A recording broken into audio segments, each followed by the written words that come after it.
እንዲህ በጠዋቱ ሳቅ በሳቅ ያረገኝ ጌታ ስሙ የተባረከ ይሁን። እጅግ በጣም እድለኛ ነኝ። ዋው በጣም ደስ አይልም? በጣም ደስ ይላል። እግዚአብሔር የተመሰገነ ይሁን። አላልፍም አልሻገርም ያልኩትን ተስፋ የቆረጥኩትን ቀናቶችን ብዙ አስቸጋሪ ነገሮችን አሳልፎ ለዚች ለአዲሷ ቀን አዲስን ዓመት ጨመረልኝ። እግዚአብሔር ልዩ ነው። እንደ በደሌ እንደ ኃጢአቴ ሳይሆን እንደ ቸርነቱና እንደ ምሕረቱ እጅግ በጣም ደስ ብሎኛል። በጣም እድለኛ ልዩ የሆንኩ ልጅ ነኝ። ዛሬን ደግሞ አድርሶኛል። የቀረውንም ደግሞ እሱ ያውቃል። ዛሬን ያደረሰኝ የመጪውንም የአዲሱንም ዓመት ደግሞ እሱ አዋቂ ነው። በፈገግታ ያስጀመረኝ ጌታ፣ ውስጤን በደስታ የሞላኝ ጌታ እሱ አዋቂ ነው።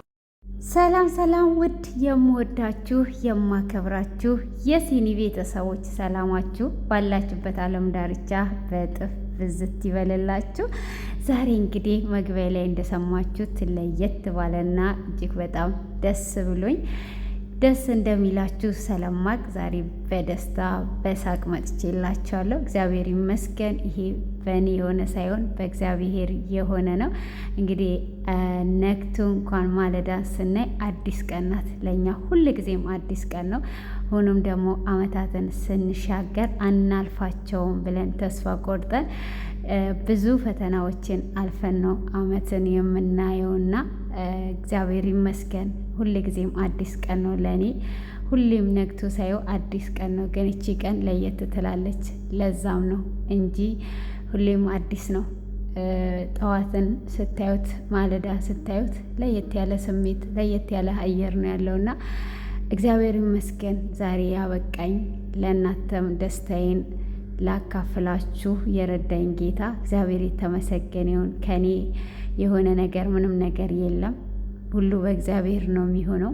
በእኛ የሚሆን ነገር የለም። እግዚአብሔር ሲፈቅድልን ነው እችንም ልናወራ ልንተነፍስ እግዚአብሔር ሲፈቅድ ነው። ከስተንፋሻችን በላይ የሚቀርበን ኃያሉ ጌታ ሲፈቅድ ነው ማለት ነው ወደዚህም የመጣሁት ማለት ነው። እና እጅግ በጣም ደስ ብሎኛል። ጌታ እንግዲህ በፈገግታ አስጀምሮኛል፣ በፈገግታ ያስጨርሰኛል። እሱ መልካም ስለሆነ ማለት ነው። እኛንን እንጂ አንችልም አንሻገርም የምንለው እግዚአብሔር ሁሉን ነገር ያሻግራል ማለት ነው። እና እዚህ ጋር ደግሞ መዝሙር እየዘመርኩ ነው። ከኔ የሆነ ምንም ነገር የለም ሁሉ በአንተ ነው የምነው ማለት ነው። እውነት ነው። እኔ በዚች አመት ውስጥ ብዙ ነገር አይቻለሁ፣ ብዙ ተፈትኛለሁ። ፈተና ሳይኖር ወጀቦች ሳይኖሩ አይደለም እዚህ የደረስኩት ማለት ነው። እና ብዙ ለቅሶም አለ፣ ብዙ ደስታም አለ፣ ብዙ መጨነቅም አለ። ግን በእኔ ያለፍኩት ነገር አይደለም። በእኔ ምንም ነገር ማድረግ አልችልም። እኔ ምንም አይደለውም እና እግዚአብሔር ሲያሻገር ነው ቀናትን የሚጨምርልን።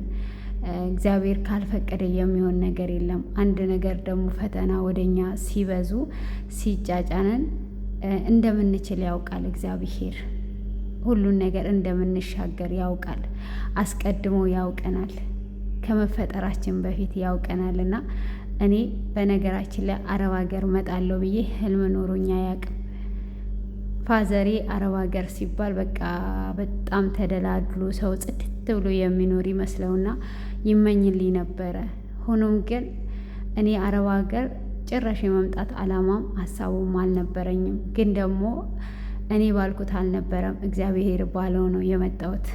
እኔ ገና ሳልፈጠር ያውቀኝ ነበረ እዚህም እንደምመጣ። በህይወቴ ውስጥ ደግሞ ብዙ ፈተናዎች አልፈዋል። ያ ሁሉ ነገር ሲያልፍ እግዚአብሔር ያውቃል፣ አስቀድሞ ያውቅ ነበረ። በዚህም በሰው ቤት በሰው ሀገር በሀገሬም በሰው ቤት ብዙ ነገሮችን ሳሳልፍ ያውቅ ነበረ። ግን እንደምችልም ያውቅ ነበረ፣ እንደሚያሳልፈኝም ያውቅ ነበረ። እና እሱ አይሳሳትም። እና ፈተናዎች ሲበዙብን ባናማረር ስለሚወደን ነው፣ እንደምናልፍም ስለሚያውቅ ነው ብዙ ነገሮች ወደኛ የሚመጡትና እኔ በህይወቴ በጣም ብዙ ነገሮች መተውብኛል። ከፋዘር ጋር ጣልቼ 3 ቀን በራሴ ላይ በር ዘግቼ አይቻለሁ፣ አማርሬ አይቻለሁ። ግን ሳማርርም እንደገጠመኝ ታውቃላችሁ፣ ሌላ የባሰ ነበረ የመጣው ማለት ነው። እና ከማመስገን ወደኋላ ባንን። በቃ እግዚአብሔር ያልፈቀደልንን ነገር በራሳችን ማድረግ እንደማንችል ማወቅ አለብን። በቃ ጌታ የፈቀደው ነገር ከሆነ ደግሞ የማይቀር ነገር ነው እና አንዳንድ ጊዜ ገጥሟችሁ ሊሆን ይችላል። ጌታ የማይወደውን ሰው አይፈትነውም። ሞት ራሱ አንድ ሰው ሲሞት በጣም ጥሩ ሰው ነው ቶሎ የሚሞተው ማለት ነው። በጣም መልካም ሰው፣ በቃ የምሰስቱት ሰው። ለምን? እግዚአብሔርም ይፈልገዋል መልካምነታችሁን፣ ደግነታችሁን። ይህንንም ፈተና ደግሞ በእኔ ላይ ብዙ ነገሮችን ሲያመጣ ይህንን እንደዚህ አሁን ከኢትዮጵያ ከሰው ቤት ማደግ፣ አረብ ሀገር መምጣት ብዙ ነገሮች አሉ ማለት ነው። አንድ ቀን በሰፊው የማወራበትን ቀን እግዚአብሔር ቅርብ እንደሚያደርገው ወይም ደግሞ አንድ ቀን በክፍል አምጥቼላችሁ ብዙ ነገር እንደምትማሩ በጣም እርግጠኛ ነኝ ማለት ነው። በጣም ለምን አንድ ሰው ተስፋ የቆረጠ ሰው የሆነ የእውነተኛ ታሪክን ሲሰማ ይቀየራል፣ ይለወጣል። እና እኔ ዛሬ ቀን እችን ቀን ማየቴ እድለኛ ነኝ። እችን ቀን እንዳላይ የሚፈልግ ብዙ ጠላት ስላለ ብዙ ነገር ስላለ ማለት ነው። እና ብዙ ሰዎች አሁን እችን ቀኔን የሚያውቁ ሰዎች አሉ። ግን ደግሞ እግዚአብሔር እንኳን ለእኔ ጌታ በጨመረልኝ እድሜ የማይደሰቱ አሉ። እናንተ አንድ እርምጃ ወደ ላይ ስትሄዱ ጠላት ደግሞ ይናደዳል። ብትፈተኑ ምንም ብትሉ ከዛ ካላማችሁ አትንቀሳቀሱ። በቃ እግዚአብሔር ያሻግራል። ከማመስገን ደግሞ ወደኋላ አትበሉና እንግዲህ አምና የምታስታውሱም አላችሁ።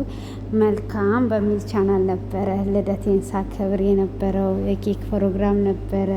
እጅግ ፈታ የሚያደርግ ፕሮግራም ነበረ እና የምታስታውሱ ማለት ነው። እና በዛው በአመት ውስጥ ደግሞ ብዙ ነገር እንግዲህ ቤተሰብ ጋር ያለውን ነገር ያው ብዙ ጊዜ አላወራም፣ በውስጤ ነው። ቢከፋኝም ምንም ቢለኝ ከላይ ስቅና ውስጤ ላይ ዝም ብዬ ነው የሚይዘው ማለት ነው። እና እንደምታውቁት አገር ሰላም አይደለም። ቤተሰብ ውጪ ሲያድር ነበረ፣ ጭንቀት ነበር። ነግቶ ጠዋትን እስከሚታይ ራሱ ለእኔ ከባድ ቀኖች ነበሩ።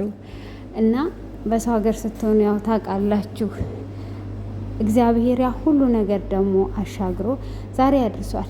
የቀረ ህይወታቸውንም ደግሞ የቀረ ዘመናቸውንም ደግሞ አሁንም እሱ ነው የሚያውቀው ማለት ነው። ከራሳችን በላይ የምንጨነቅላቸው ቤተሰቦቻችን ናቸው።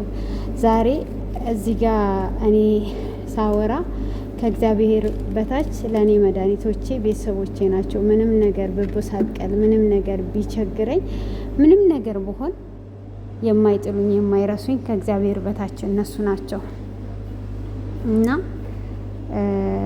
እግዚአብሔር ይመስገን ስለ ሁሉ። ዛሬ እንትን አላነሳም፣ ግን እግዚአብሔር እንዴት አድርጎ እንዳከበረኝ፣ እንዴት አድርጎ እንዳነሳኝ፣ ጠንካራ ሆኜ አይደለም፣ ብርቱ ሆኜ አይደለም፣ ግን በሱ ቸርነት በሱ ምሕረት ዛሬ የደረስኩትና በጣም ደስተኛ ነኝ። በቃ አንዳንድ ጊዜ ሰው ቤት ሆኜ ለምን ምናምን ሰው በመብላት በመጠጣት አይደለም፣ ነፍሳችን ደስ ካላት በቂ ነው ማለት ነው።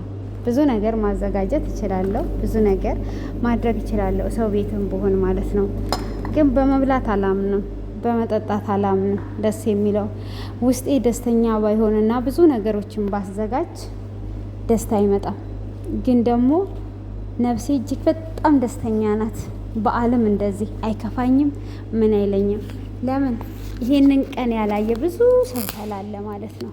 እችን ቀን አያለው ብሎ ብዙ ሰው እየጓጓ ግን እግዚአብሔር ሳይፈቅድለት ቀኗን ሳያይ በትንታም የሚሄድ በብዙ ነገር የሚሄድ የሚያልፍ ሰው ስላለ አይከፋኝም። በዓል አይከፋኝም። እንዲህ ልደቴ ሲመጣ አይከፋኝም። በቃ ውስጤ ሳቂ ነው የሚለኝ። ጌታን ነው የምላችሁና ለምን እግዚአብሔር ይመስገን እችን ቀን ያሳየኝ ጌታ እላቸዋለሁ። እንግዲህ ዛሬ በፈገግታ አስጀምሮኛል። አዋቂውም እሱ ነው እና ይህን እላቸዋለሁ። እቺ አዲስ ዓመቴ ደግሞ ጌታን የማመሰግንበት፣ ወደ ጌታ የምጠጋበት፣ ከነበረኝ ከሰነፍኩበት ወደ ጸሎቴ ወደ ጌታ የምመለስበት ተግቼ የምጸልይበት ለሀገሬ፣ ለጓደኞቼ፣ ለቤተሰቦቼ እጅግ ተግቼ የምጸልይበትና የምበረታበት አመት ይሆንልኝ። እግዚአብሔር በሁሉ ውስጥ እመልሳለሁ።